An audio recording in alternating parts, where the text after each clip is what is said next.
nobeno leto ni tako črno-belo, a ne? In tudi leto 2023 ni črno-belo.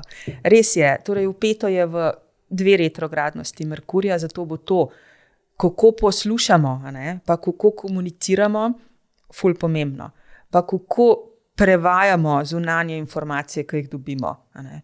To je, po mojem mnenju, največja lekcija, kar se tiče Merkurja. Mars, neravnovesje tega Marsa, ne? Sploh, kot sem že rekla, v teh obdobjih, maj, junij in potem na jesen, torej začetek oktobra, ne?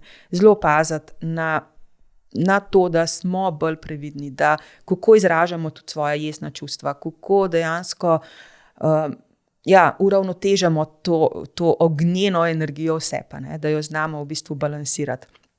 Ampak po drugi strani, ne, je pa sploh v tem prvem delu leta 2023 se pa zgodi v bistvu eno srečanje spet 2 principov naravnih na nebu,